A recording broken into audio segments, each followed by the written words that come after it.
Welcome to Keto and Crime. Tonight I have a great treat. I have my good friend George Demick,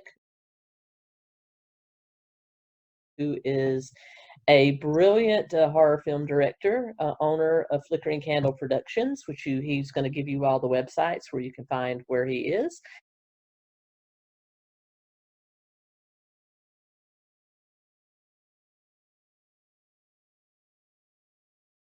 And he actually worked with George Romero on a couple of different projects and has a lot of interesting insights on his original movie, which we're actually going to do some commentary on tonight, the original Night of the Living Dead. And I just want everyone to know that I found this entire movie, and this is not sponsored, but I do want to give them a shout out at publicdomainmovie.net. They have every public domain movie you could possibly think, and there's a lot of great horror movies on there, including like Carnival of Souls, Bela Lugosi's Dracula. You can download them for free right there, and that's where I got the wonderful version of the movie we're going to watch tonight. Copyright free, which is the only reason we're allowed to do this. And so with that, I'm going to pass it over to George. George, tell my audience out here about yourself. Well, I'm the owner of Flickering Candle Productions. I've directed, soon to be, well, we're going to be starting my 17th feature film directing. Got my start with George Romero. And I met him at a convention, the first convention I ever went to. I was 14 years old, and that was back in the day when they didn't charge you for autographs or anything like that. Met him, and well, taking a half step back, the movie we're about to watch was the very first. I saw it when I was 5. Some friends of my parents took me to see it because they knew I liked watching the old Hammer films and stuff that would show up on the afternoons, Saturday afternoons and stuff. I had no idea what I was getting into. I can still remember it. It was a double feature with a giant Bigfoot movie that I've come to believe was actually War of the Gargantuans. There was a Dead Ed's Kids, shows you how old I am, Dead Ed Kids commercial or short in there. And then they showed Night of the Living Dead, and the dead were coming to life and eating people, and on the screen they're saying go to McKeesport Hospital. That was 2 blocks away. Wow. Yeah, you grew up in Pittsburgh, which is Romero country, right? Yeah, nightmares for 6 months. And then jump ahead, I'm 14, and I see this guy's going to be at this convention, and I want to go meet this psychopath who creates this stuff. And George was like the most wonderful, nicest person you ever wanted to meet, and I just kept bombarding him with questions. And finally, he was like, here, write me. And so we became pen pals. Yeah. And this was right just before Dawn of the Dead released. And you got to work with him on which 2 movies? Well, I was an apprentice to him on Night Riders. That's an awesome movie. If you're into Renaissance festivals, you need to check that movie out. Ed Harris, great film. And then on Day of the Dead, I got to kill Rhodes on my 21st birthday. So I get to pull his legs apart. So I'm holding his legs and had a blood pump on my back, and it was just, couldn't ask for a better 21st birthday. So you were one of the final zombies at the end that rips the villain, the quote unquote villain apart. Telling me to choke on him. So, nice. Yeah. That's awesome. I actually had the pleasure of meeting Mr. Romero too. He was at the Belcourt Theater in Nashville for the release of Diary of the Dead, and I actually got a chance to meet him then. I'm of the opinion, even though I know it's not the most popular movie in his canon, I really did enjoy Diary, and I enjoyed Island of the Dead. I think they were decent reboots, but nothing beats the one we're about to watch, I think. I think it was, My all-time favorite horror movie. So yeah, yeah, I watch it about 2 or 3 times a year. So yeah. I love it, and the fact that it is so real. Now, well, we'll talk about this during the movie. We don't want to give away anything. So, guys, we're going to watch it, and we're just going to be talking over it. So, I'll try to stop the movie when I can, but for the most part, we're just going to talk over it. I'm going to turn the volume on the movie up as high as I can so that everyone can hear it, and I'm going to attempt to share it with you now.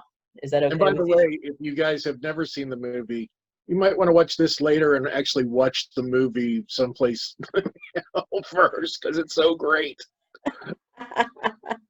Definitely. I'm going to recommend definitely if you have never seen this movie, and why the hell have you not seen this movie is the first question. But after that, you definitely need to watch this uninterrupted without us talking over it. And this video will probably be in several parts. So let's get into it. Part one of the original Night of the Living Dead. Are you ready, George? I'm ready. Let's do it.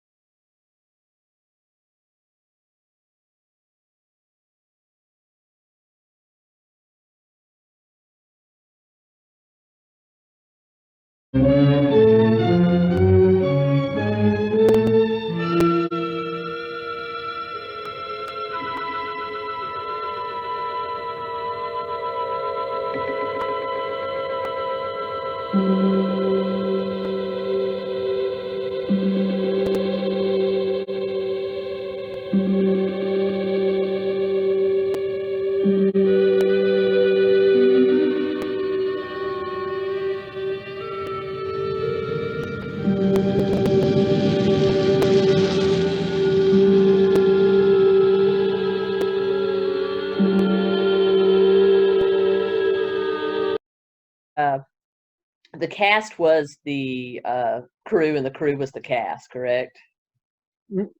Only in some parts. I mean, they everyone acts like this is. There were some amateur people that had never acted that were zombies, like people that were just in the neighborhood and stuff. Mm-hmm. But for the most part, it was all professionals. I mean, they weren't making feature films, but everyone that worked at Leighton Image, they were making commercials constantly. They were one of the biggest commercial outfits in Pittsburgh. Very So cool. they were all very professional, and they were all around filmmakers. I mean, everybody could do everything on that set. They can load the film magazines into the camera. They can set the lights. They can do the sound. They can switch off, you know. And then you got some like Carl Hardman, who plays. Oh my God, I'm blanking out. The Yeah, wasn't he the dad? yeah, he The plays Cooper. Yeah. And then he had his own little production company. Hmm. And John Russo played a zombie a couple of times throughout the movie. So, and Russ Steiner, who plays Johnny, he co-produced it with Carl. Hmm. So, yeah, I mean, they were all professionals, but they were the only, that you would say weren't actors were some of the newscasters, but while they weren't newscasters, while they weren't actors, they were real legit newscasters. So they were presenting it the way it would be presented. And then some of the zombies were amateurs, and the posse and stuff. Right. Now, as I was saying before, I don't know if anyone could hear it. This is going to be touch and go on the audio, folks, but I'll try to make it as good as possible. But as far as the scenery, this is technically this is coal country in rural Pennsylvania, correct? Yeah, it's Evan City, Pennsylvania, and Hmm. this is they're going to pull up into the Evan City cemetery. Right. And so this, he could not have picked a better day. I'm sure a lot of it has to do with it being black and white, but it's just hazy and cold looking and dreary. He could not have picked a better day to film these scenes. Yeah, I think that was just probably accidental, but it works well for the movie, and the score just does wonders for it. Absolutely. One more thing before we turn the movie back on. Why is this movie public domain? I heard it had something to do with the copyright where it was placed on the Yeah, title. they had and I you know they had the movie copyrighted, and it was a copyright on the title card. Mhm. and then they sold it to the distributor. The distributor then changed the movie to Night of the Living Dead. Right. It had a couple different titles. Like the script version of it was Night of the Anubis, the Egyptian god of the dead. Hmm. And then I think the actual finished film that they put the title on was Night of the Flesh Eaters. Uh-huh. And when they took off the title card, they took off the copyright, and nobody noticed it. Wow. And So yeah, so it's in the public domain.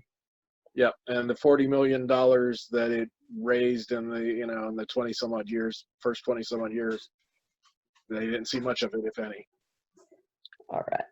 All right, guys. Well, we're going to start it back, and like I said, we'll probably stop when we have conversation, or we'll just mute the movie and we'll talk over it. So I highly encourage you to watch the movie without us talking over it. But let's Yeah, get back muting it to will it. probably be better, so that way, because we're never going to get through the movie if we just keep Exactly. talking. Okay, guys. I'm just going to mute the movie, and then we'll turn it up when there's something you need to say, when something you need to hear. But for the most part, definitely watch this without us talking over it. So let's get back into it.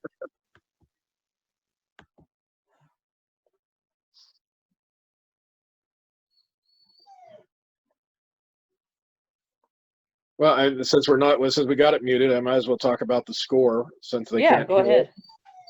it. This was actually audio tracks that you could buy.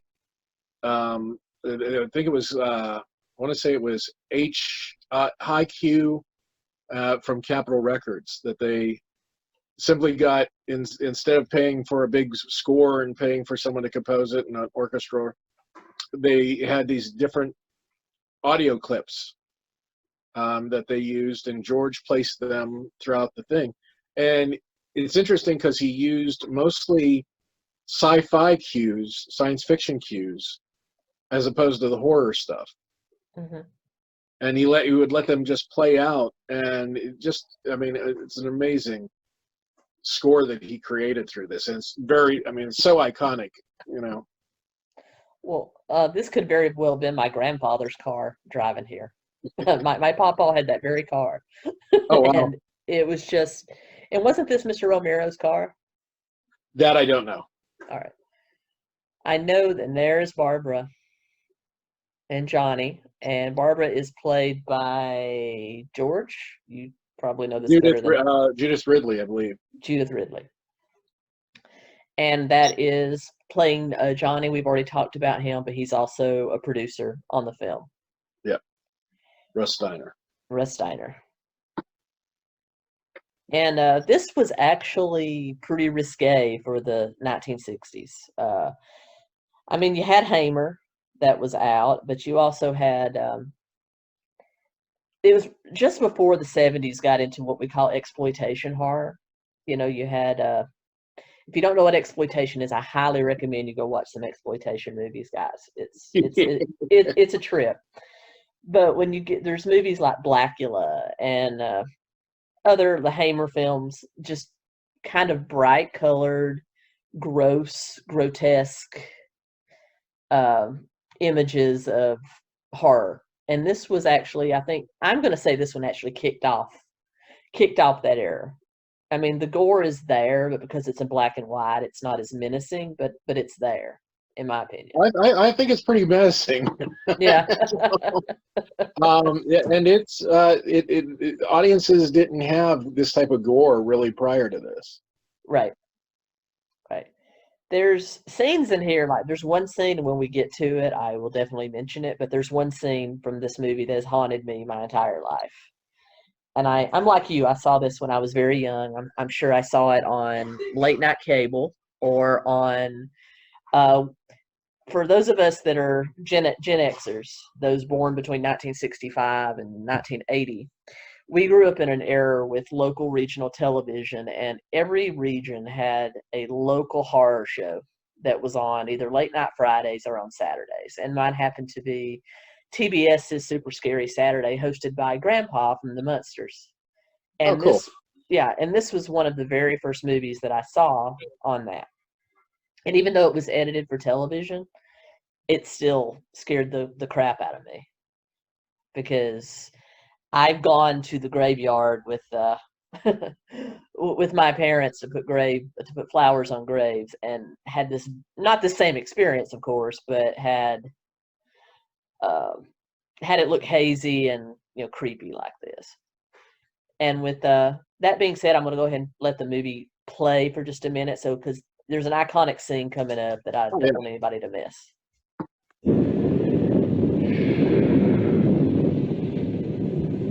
Hey, come on, Barb. Church was this morning, huh?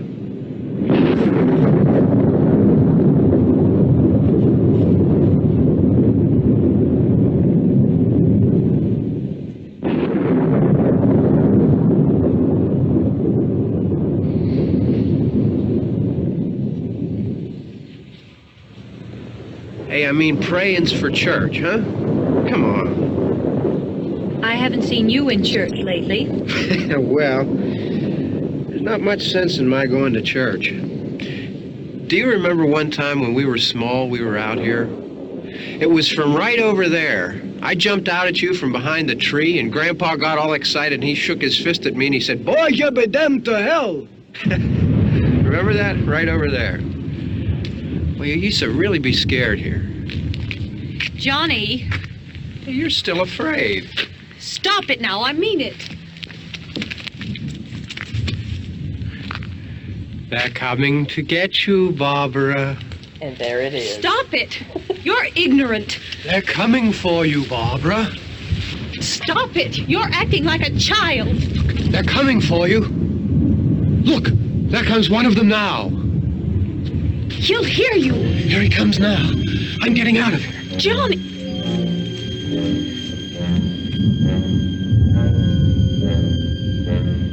Mom! No! No! Johnny! Help me! And that zombie was played by an actor by the name of William Heinzman, who died a couple of years ago. But this fight, I read that they actually got most of it in just a few shots, but that there was an accident with the car. Did you ever hear about that, George? Yeah, well, yeah, they I mean, I'm not sure about an accident occurring on set, but I do know that the car had gotten into a fender bender, which is why she ends up scraping it against the tree. Right. I also heard that Mr. Romero was inside the car when they were filming the shots. He was in the back seat with the camera. And Mr. Heinzman he was like being very gentle which we'll see the scene here in just a minute. And of course, this is a classic trope. Keys are missing. If you're ever in a horror movie, just know that the car will not start or the keys will be missing. But this is the part, and Mr. Romero was in the back seat, and Actually, he's in the front seat. oh, he's in the front seat. See, Yeah. that's how much I know. That's why I had George to correct my mistakes. But He's sitting where she is filming Right. this. right, and then this kind of breaks all zombie stereotypes. I mean, the use of tools, because even though they say George Romero kicked off the zombie, you see zombies in later movies where they don't necessarily use tools, but if you look at Romero's films, they all do. Right. And so from what I read, he was being really gentle with the brick, and Romero told him to just lay into it, make it look real. He accidentally broke the window, and the brick flew into the car and missed George Romero by like inches. But Romero just kept on filming. Oh yeah, I mean, but the intention was to break the window. Mhm. They just didn't think it was gonna. They thought it would be easy. Mhm. Well, we're getting with this big rock. Surely it'll break on the first try. And that's part of the greatness of this movie is not only does he bring monsters that you would normally associate with voodoo and all that other stuff, he brings it into your backyard. Mhm. But it's that realism portion of it where it's like, okay, on most movies, the monster would break that glass on the first try. Oh yeah. It's a bunch of brilliant stuff that these guys did. And William Heinzman, he did that brilliant zombie shuffle for a long time without ever breaking stride, and I think that's awesome. And of course, we saw there when the car hit on the passenger side against that tree, that was perfectly planned out so that it would cover the fact that the car had been wrecked. And it added huge production value to the shot, because suddenly they had a damaged car that hit the tree. Yep. And I understand that this house was either had just been sold or was about to be condemned. It was something weird like that, and they just happened to find it, and whoever owned it gave them permission to film there. Yeah, because it was going to be, I think it was going to be torn down. Mm-hmm. And so they got there. It didn't have any running water, so they had to bring all their water and stuff. And the cast and I know the crew. So on several different times they would sleep there and stay there, continue filming. Exactly. And that kitchen that we're looking at, they actually use that to prepare the craft service for the crew. Well, for what craft service you get on an independent film. George and I have both been on indie films. We know it's sometimes sparse. But the actresses and actors actually pitched in and cooked every day to feed everyone there in that very kitchen. And this reminds me of my grandparents' farmhouse. This is one reason this movie is so eerie to me. And Judith O'Dea, to be such an iconic character, she doesn't say much. No. At all. But I mean, it's a great performance. Yeah. She really doesn't say much. And here's a great chance for us to sample that awesome score that George was talking about. I mean, it wasn't traditional horror fare. It was just eerie music that fit every scene real well. So let's take a listen. I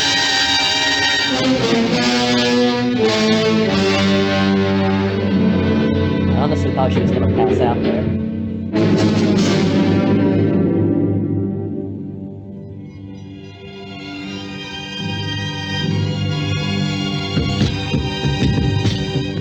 Okay, that's one of there's some really fun discrepancies in this movie. Like it's obviously dusk outside and still light, but when you look at it from her side, it's obviously night outside. Right.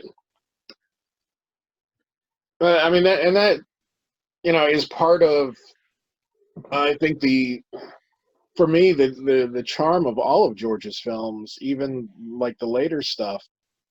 There was always things that were in there that you're going, it wasn't like it was big Hollywood blockbuster. There was always little things in there that you could catch if you were looking or paying attention. And there you go. It's light from her side and dark from his. Yeah. Not making fun of Mr. Romero at all. I just, when you've seen this thing as many times as I've seen it, it's just you catch something new every time still. Oh, absolutely. And there's a version of it, and I'm going to mess up the name of the company. I always do. Criterion, is that? Mm-hmm. They have a version out that before George died, he approved it, and in some regards, I mean, it shows everything. Mm-hmm. It's just the best quality and best sounding. Like when she's running in the cemetery and she falls, you actually hear the leaves and stuff crumple. Right. I mean, it's just amazing. And then the stuff you see sometimes works to the detriment of the movie in that, like not this shot, but the shot where he hits him with the crowbar and he staggers back and you see all these other zombies. Mm-hmm. But then in most prints, it fades off into darkness. So you don't know how many more are out there. But with the new version, you can see out there and there aren't any zombies beyond that few, Exactly. So it kind of, like I said, in some regards it works against it, but it makes it so beautiful. And it's like seeing it for the first time once as many times as I've seen it, when looking at that version and that print of it is so gorgeous. It's just wonderful to look at and watch. And we also just got to see the star of our movie, Dwayne Jones, plays Ben. And not to be This was actually his only movie role.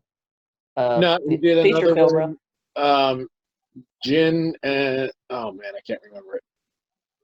He did one other role, one other movie. And in the and there's our dead. Now that farm person has been dead a long time. Just how long has it been before anybody checked on Granny? I'm appalled. But yeah, he played Ben, and he was actually the part was not meant to be African American, and he was just the best actor for the job. And toward the end, we'll talk about some social commentary that the movie actually gave by mistake. George Romero was not intending to do social commentary, but it turned out that he did. I mean, I would say George Romero is probably, as directors go, one of the most non-racist characters because he actually just picked the best person for the job and never gave a second thought to them not being white in a. Oh yeah, absolutely. It's very colorblind casting. Yeah. And this is the 60s. This was made in 68. So we're talking 4 years out of the Civil Rights Movement and the Civil Rights Act. So racial tension was still a hotbed, especially in rural Pennsylvania where this was filmed. So. You know, and from a producer's point of view, and you kind of wonder what the conversations were when they were thinking about casting Dwayne, because they had to go. I mean, you back in this time, the only lead black man that you saw was like Sidney Poitier. Yeah. You know, so it was a gamble casting him in the lead. But I've never heard any stories on whether or not it was a thing, or if they talked about it or anything, or if they just went, he's the best actor and we're casting him. You know? Exactly. And as a feminist, it's hard for me to say what I'm about to say. But thank God Ben's there. Thank God the man got there, because that bitch ain't got a chance without him. Feminists will cast stones at me later. Well, when we get a little bit further, I got some things to say too.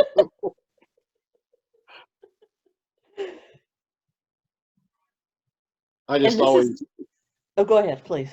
You don't see anything, but it's incredibly violent. Yeah. Yeah, it's definitely pushing the rules of cinema for its time. Not so much now. It's actually still pretty gruesome even by today's standards.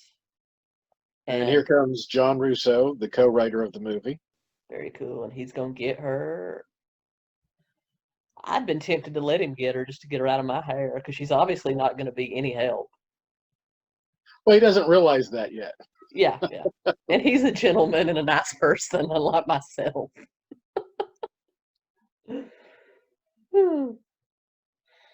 Typical damsel in distress, touching of the face. Well, coming up's one of those shots that you go, it's what I spoke to about things not always being perfect in George's films. Yep. It's after he gets pointed out here. See, that bitch could have picked that up and helped him. Yeah, this is true.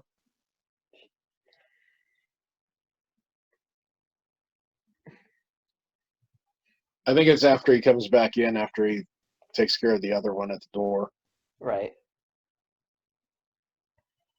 And he is like, this is fair. He has no idea if if he has exposed himself to whatever these people have. He doesn't realize they're undead. They could just be crazy people for all he knows.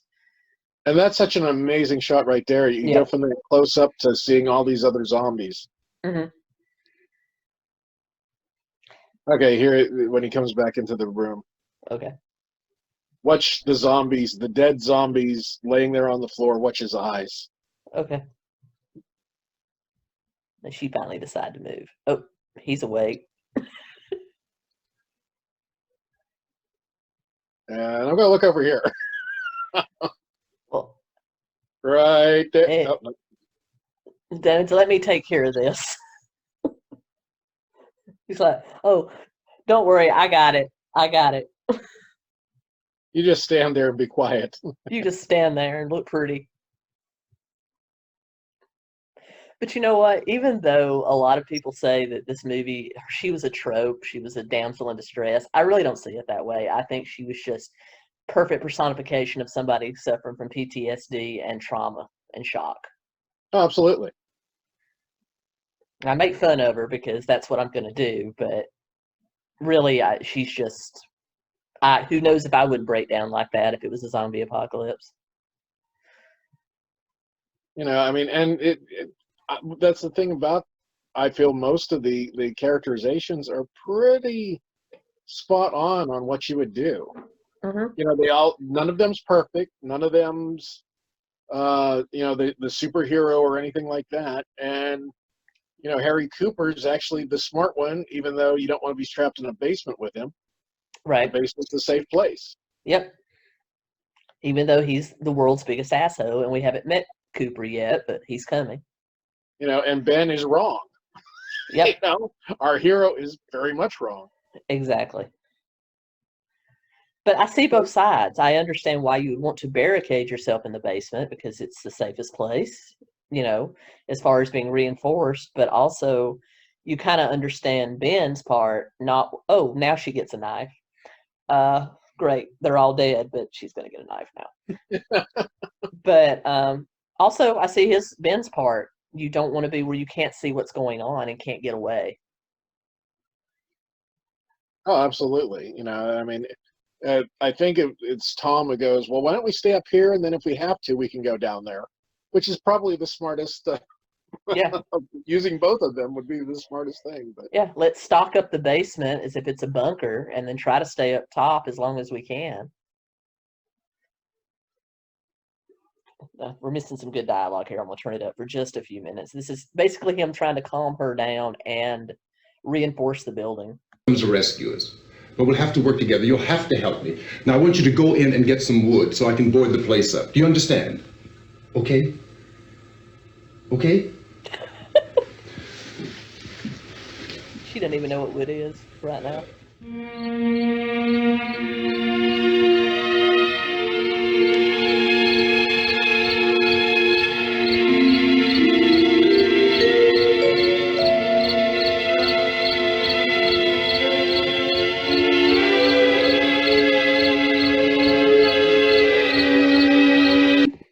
Coming up is a pretty iconic scene. I'll turn the sound up once we get there, but the chirping of that bird has always been really eerie. I mean, this could very well be a slice of life movie if it wasn't for the Return of the Dead. And here is that scene that I'm talking about.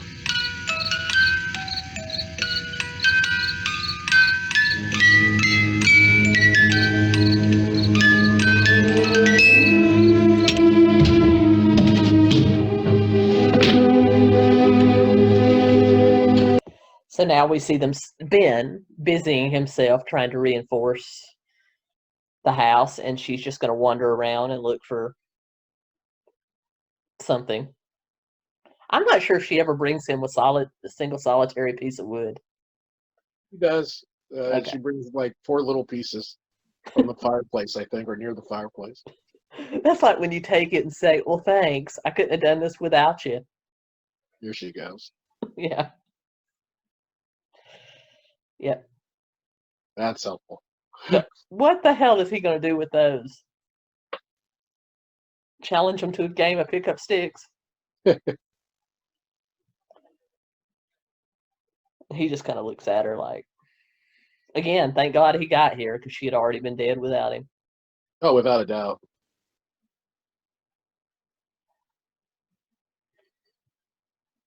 But she helps with the big pieces.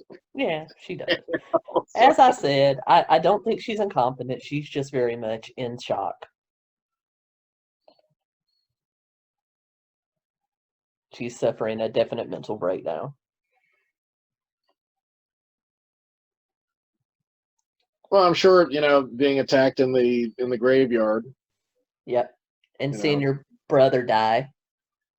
Because obviously I don't know if he was just knocked unconscious or his neck was actually broken during the fight, but I've always leaned toward that his neck was broken and she saw him die. Oh, without a doubt, because of later on. Yeah, yeah. And the that's one of those zombie Romero. Hey, wait a minute. You know, why Heinzman completely leaves Johnny after he dies rather than munching? Yep. You know, it's like, okay, I get you got to move the story along and chase her, but you know, the reality is he would be eating him. But you know, Right. And Heinzman is still outside now with the other zombies. You know, we've seen him a couple of times. So he left a perfectly wonderful meal laying back in the cemetery oh yeah, to chase her. It's like that old thing, a bird in the hand is worth two in the bush. yes. You know, and speaking of the cemetery, real quick, I guess it was about 20 years ago now. A tornado hit that cemetery and tore up bodies. The graves were all thrown all over the place. Oh my God. And could you imagine being in that neighborhood? I would have shit myself and then died. This scene here, if this was like an A picture, this gets him nominated for an Academy Award, this story. Right. It's just amazing. I mean, he's pretty much, he's carrying on a conversation with himself and doing his movements, his movements perfectly. And she's doing what she does best. Being in shock and being quiet.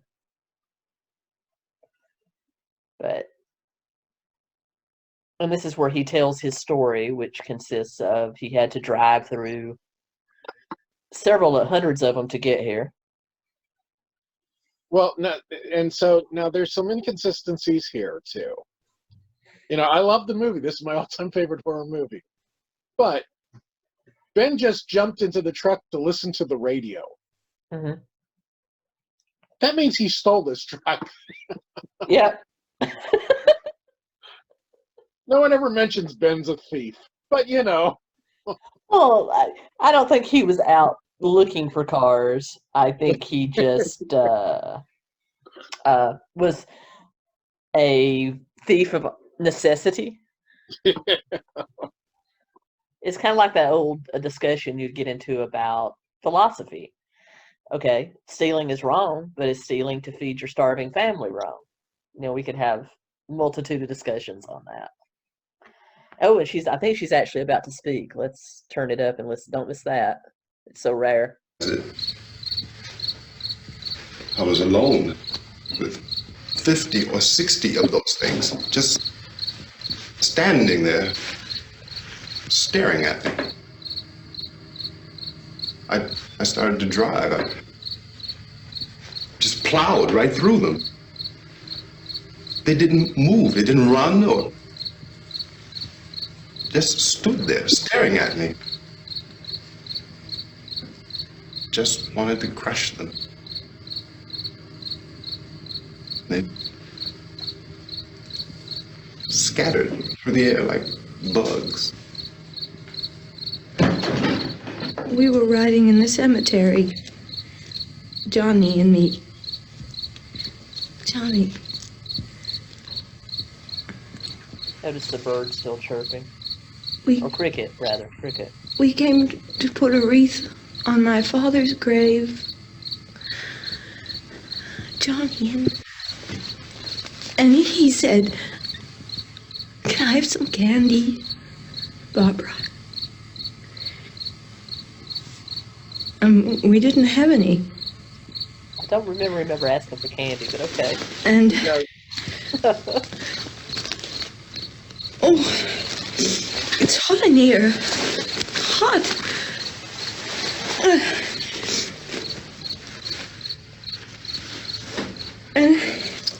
And he said, "Oh, it's late.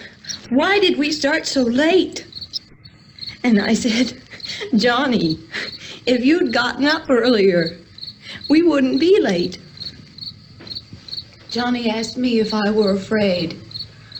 And I said, "I'm not afraid, Johnny." Ben's already checked out of this conversation. And then this man started walking up the road. He came slowly, and Johnny kept teasing me and saying, "He's coming to get you, Barbara." And I laughed at him and said, Johnny, stop it. And then Johnny ran away. And I went up to this man, and I was going to apologize. Why don't you just keep calm? And I looked up, and I said, goody. Just stop now. It's okay. And he grabbed me. Bitch, shut the He fuck up. grabbed me, and he ripped at me. He held me, and he ripped at my clothes. I think you should just calm down. I screamed, Johnny! Johnny, help me! Oh, help me! And he wouldn't let me go. He ripped. And then Johnny came and he ran and he fought this man. And I got so afraid. I ran.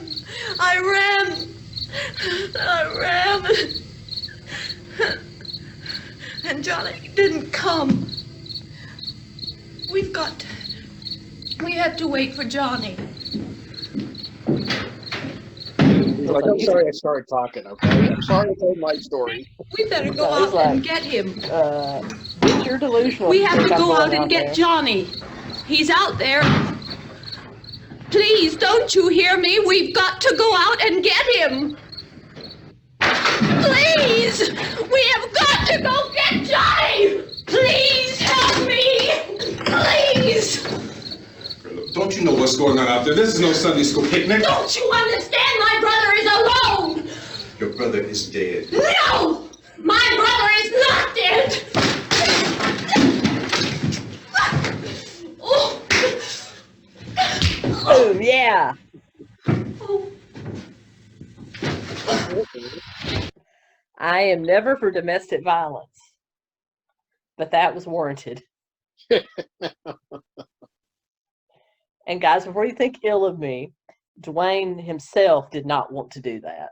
It is said that he argued with George Romero about that, this is the 60s. We don't have equality yet, and you want me to slap a white woman on camera. But from what I understand, when it happened in most theaters, the audience applauded. Oh, yeah. And here we're going to listen to the radio's explanation of what's going on. Threat to untold numbers of citizens, and because of the crisis which is even now developing, this radio station will remain on the air day and night.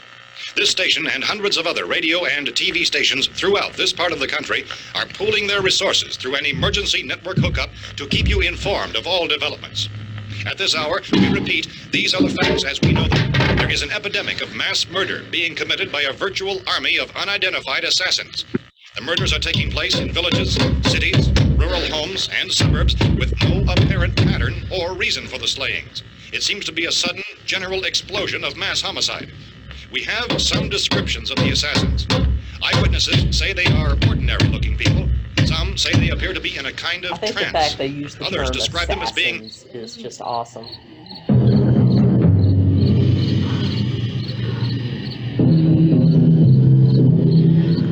You want to talk about the black and white racial thing? Mhm. John Russo would always drive Dwayne to his parents' house in Duquesne, which is a little bit over an hour. Yeah, you have to drive through Pittsburgh to get there. And one night he couldn't do it, and so one of the women drove him. She was white, and they're driving along, and this car of guys started following him, and he goes, "I don't think that's people from the movie." And he glances over and sees one guy brandishing a crowbar at him. Oh my God. And it has struck him that, here he is hitting all these ghouls with a crowbar, and then here's some guy wanting to hit him with a real crowbar. Oh my God. And so they managed to get almost to where they were he knew that if they went through certain little towns, he knew where the police stations were, and he could just lure them there, because he didn't feel like they knew anything about those areas. And so as they started going through Homestead, they left them alone because they weren't sure where they were at. So yeah. Oh my God.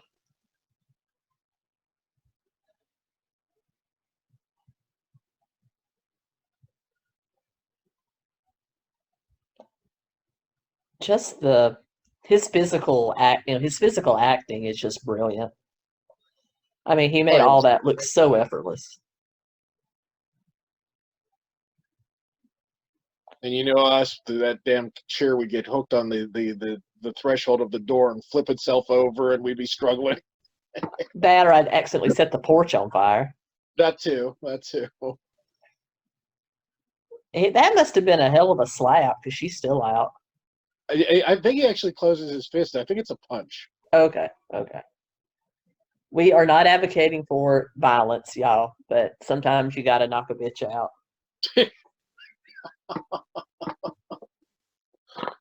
See, you can get away with that. I can't. A bitch could be man or woman. Well, there you go. All right, fair enough then. All right, now we're about to get introduced to our other 5 characters who've been in that basement the entire. And you can't tell me they didn't hear that going on up there. Even if you were hiding in a basement, wouldn't you be the slightest bit curious when you hear somebody getting punched and you hear people starting fires and you hear people knocking around wood and a radio come on? Wouldn't you be the least little bit curious to go up and see what was going on? Well, conversely, you would think they would have heard Cooper, because Cooper can't possibly keep quiet that long. No, he's down there throwing his intelligence around. Maybe they don't hear it up here because of all the hammering. I'll give them that. Yeah, true. And this was all then they used pretty much what was in this house, but then they did go to like thrift stores and stuff. And Yeah, the house was actually barren when they got there. This was all staged. Mm. Now we have to have a cigarette break because, hey, maybe that's a sponsor. Yeah. Hey, I don't smoke, but I might be encouraged to have a smoke if this was actually happening. And I know we can't hear it right now, but the music that he's playing, it just plays really long because it's this whole scene, the same music, but it has a cue that hits right there. And some of George's mastery was cutting it, letting that music play out as opposed to cutting it to make it fit his needs. He made the movie fit the music's needs. Wow. Even though it would have been. Now, guys and gals out there, you got to remember with this movie, this is way before digital anything. So any of that is done on actual real film, and audio tape. So to be able to splice and dice as well as they did takes some talent. Oh yeah, it's actually on 2 reels that you crank by hand. He was a master at it. Hey everyone, that's where we're going to end for today. Join us tomorrow for the next part of commentary on Night of the Living Dead. Until next time, keep calm.